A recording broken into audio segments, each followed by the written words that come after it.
सीधी और छिंदवाड़ा को लेकर ये बड़ी खबर आपको बता रहे हैं। बीजेपी के राष्ट्रीय अध्यक्ष जेपी नड्डा छिंदवाड़ा सीधी के दौरे पर रहेंगे।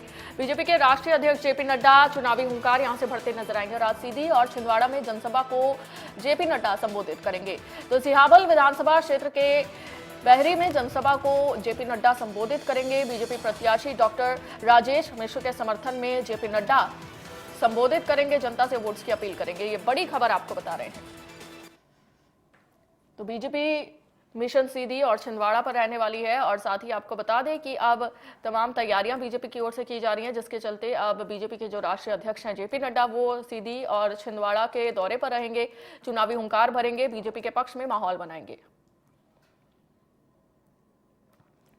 तो जनसभा को संबोधित करते हुए जेपी नड्डा नजर आएंगे। बीजेपी के राष्ट्रीय अध्यक्ष जेपी नड्डा छिंदवाड़ा और सीधी के दौरे पर रहेंगे, जनसभा को संबोधित करेंगे। और आपको बता दें छिंदवाड़ा कमलनाथ का गढ़ माना जाता है, जिसको साधने के लिए जेपी नड्डा छिंदवाड़ा के दौरे पर रहेंगे और सीधी के दौरे पर भी जेपी नड्डा नजर आएंगे और जनसभा को संबोधित करेंगे। तो वहीं जेपी नड्डा सीधी और छिंदवाड़ा से चुनावी हुंकार भरेंगे।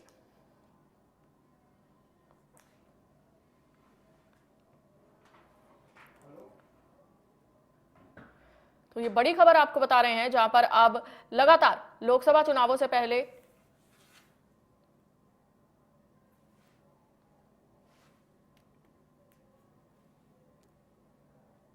और इसी खबर पर ज्यादा जानकारी के साथ सचेंद्र मिश्रा हमारे संवाददाता जुड़ चुके हैं। सचेंद्र, अब जेपी नड्डा सीधी और छिंदवाड़ा के दौरे पर रहने वाले हैं। किस तरह से समीकरण देखे जाए, छिंदवाड़ा कमलनाथ का गढ़ माना जाता है, बीजेपी अब किस तरह से छिंदवाड़ा को साधने में लगी है?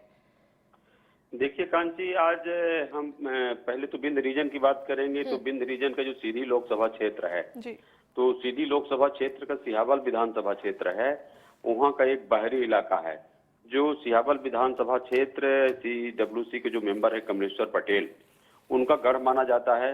वो वहाँ से पूर्व विधायक भी रह चुके हैं और वहीं पे जो है तो आज बीजेपी के राष्ट्रीय अध्यक्ष जेपी नड्डा प्रयागराज होते हुए बहरी 11 बजे पहुंच रहे हैं। करीब 1 घंटे वो बहरी में रुकेंगे, जहां पे जनसभा को संबोधित करेंगे, चुनावी आम सभा को संबोधित करेंगे और बीजेपी के कैंडिडेट डॉक्टर राजेश मिश्रा के चुनावी समर्थन पे वो आज भाग लेने आ रहे हैं।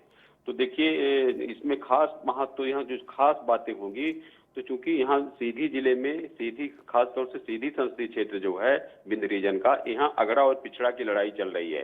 जाति समीकरण को काफी तूल दिया जा रहा है और वो सिहावल विधानसभा ऐसा क्षेत्र है जो कांग्रेस के कैंडिडेट हैं कमलेश्वर पटेल, उनका राजनीतिक रूप से गढ़ माना जाता है। हालांकि अभी हाल ही में वो विधानसभा चुनाव वहां से हार चुके हैं, चूंकि विश्वामित्र पाठक वहां से कैंडिडेट रहे हैं, विश्वामित्र पाठक विधायक निर्वाचित हुए हैं। लेकिन लोकसभा और विधानसभा में अंतर होता है और जो कांग्रेस की एकता है, कांग्रेस जिस तरीके से एकजुट होकर पूर्व नेता प्रतिपक्ष अजय सिंह राहुल और कमलेश्वर पटेल एक सुर पे इन दिनों काम कर रहे हैं, तो कहीं न कहीं देखिए सिहावल उनका गढ़ है। तो सिहावल में सेंध लगाने के लिए जेपी नड्डा जैसे चेहरे को आज उतारा जा रहा है चुनाव प्रचार में। बीजेपी ने बड़ी चाल चली है और वहां चूंकि क्षेत्रीय समीकरण को भी साधने के लिए कहीं न कहीं जाति समीकरण में ब्राह्मण बाहुल भी इलाका है बहरी। तो बहरी में आज जो है एक बड़ी सभा होगी कांची, और जेपी नड्डा बहरी में पहुंच करके पूरे सीधी संसदीय क्षेत्र सेंटर मान करके सीधी संसदीय क्षेत्र में आज जो पीएम प्रधानमंत्री नरेंद्र मोदी की जो नीतियां हैं, नीतियों से अवगत कराएंगे और अगड़े पिछड़े की जो राजनीति यहाँ पनप रही है उस पे भी कहीं न कहीं उसमें फोकस करेंगे कांची। बिल्कुल, बहुत शुक्रिया सचिंद्र, बहुत शुक्रिया जानकारी के लिए। तो बीजेपी के राष्ट्रीय अध्यक्ष सीधी और छिंदवाड़ा के दौरे पर रहने वाले हैं और अगली